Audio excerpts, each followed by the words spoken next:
이런 것은 아무래도 오미크론 변이 바이러스의 전파력 때문일 텐데 이전 델타 변이 바이러스와의 전파력은 어느 정도 차이가 있을까요, 권 원장님?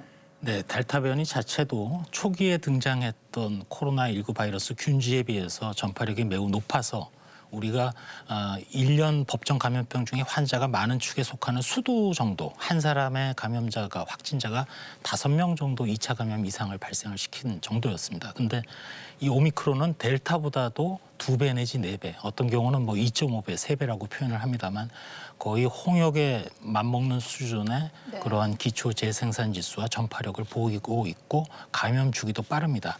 다만 치명률과 관련해서는 그 델타 바이러스와 비교를 할 때 현재까지 나타나는 걸로 보면 표준화된 비율로 비교를 하면 한 3분의 1 정도로 낮게는 나타나고 있습니다. 다만 이 낮다는 것에 잠깐만 주의를 말씀드리면 지금 오미크론은 과거 델타 유행에 비해서 백신 접종률도 높고 먹는 치료제가 보급돼 있는 상황입니다. 따라서 3분의 1이라고는 하지만 인플루엔자와 비교할 때 그렇게 낮은 치명률은 절대 아니라는 것도 추가로 말씀드리고 싶습니다. 네, 오미크론 변이 바이러스로 인한 확산세를 이미 겪은 해외 국가의 사례를 보더라도 전파력은 빠르지만 위중증 환자로까지 이 병이 진화되는 경우는 많지 않거든요. 상대적으로 좀 낮은 것으로 집계되는데 이런 현상이 나타나는 원인 무엇이라고 보시나요, 신 교수님? 네, 거기에는 지금 2가지 이유가 있다고 추정되고 있습니다. 첫 번째 이유는 오미크론 변이주 자체의 낮은 병독성입니다. 연구 결과에 따르면 오미크론 변이주 바이러스는요, 이 폐와 같은 하부 호흡기보다는 이 코와 같은 상부 호흡기 쪽에서 주로 증식한다고 알려져 있습니다. 그렇게 이 상부 호흡기에서 국한돼 있다 보니까 중증 질환을 덜 일으키는 그러니까 낮은 병독성을 가지는 것이 그 바이러스 자체의 특성이고요. 두 번째 이유는 이미 전 세계적으로 많은 사람들이 백신을 맞았고요. 또 감염됐다가 회복된 사람들도 많이 있습니다. 이런 이유 때문에 면역을 가진 사람들이 이미 많다 보니까 또 이 중증도가 낮게 나타나는 것으로 이렇게 2가지 이유로 설명을 하고 있습니다. 상부 기관까지 증세가 나타난다고 하셨는데 이것이 폐에까지는 영향을 끼치지 않는다. 이 말씀은 아니신 거죠? 그렇죠. 그러니까 상대적으로 그렇다는 것이고요.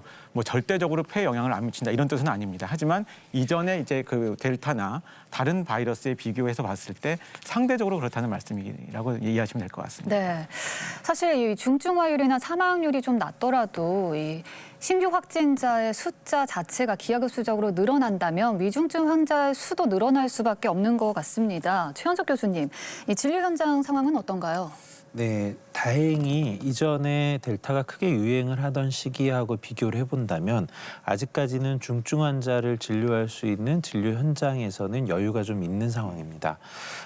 일단 이전에 유행이 제일 커졌을 때를 보면 일일 재원 중인 위중증 환자 수가 1,000명을 넘어서던 시기가 있었거든요. 그런데 지금은 그때보다 훨씬 더 많은 환자가 생기고 있지만 일일 재원 중인 위중증 환자는 많이 줄었고요. 병상의 확보도 추가로도 되었기 때문에 지금 중환자 병상의 재원율은 20%가 채 되지 않고 있는 상황입니다. 그렇지만 이제 이것을 그냥 괜찮은 신호로만 보기에는 좀 어려운 것이 말씀해 주셨던 것처럼 절대적인 환자 수가 늘어난다면 결국 위중증 환자 수도 늘어날 수밖에 없다라는 점이 첫 번째이고요. 두 번째는 우리가 이전부터 계속 경험해서 알고 있지만 코로나19가 처음에 발생하고 나면 위중증으로 진행하는 데까지 시간이 꽤 걸리거든요.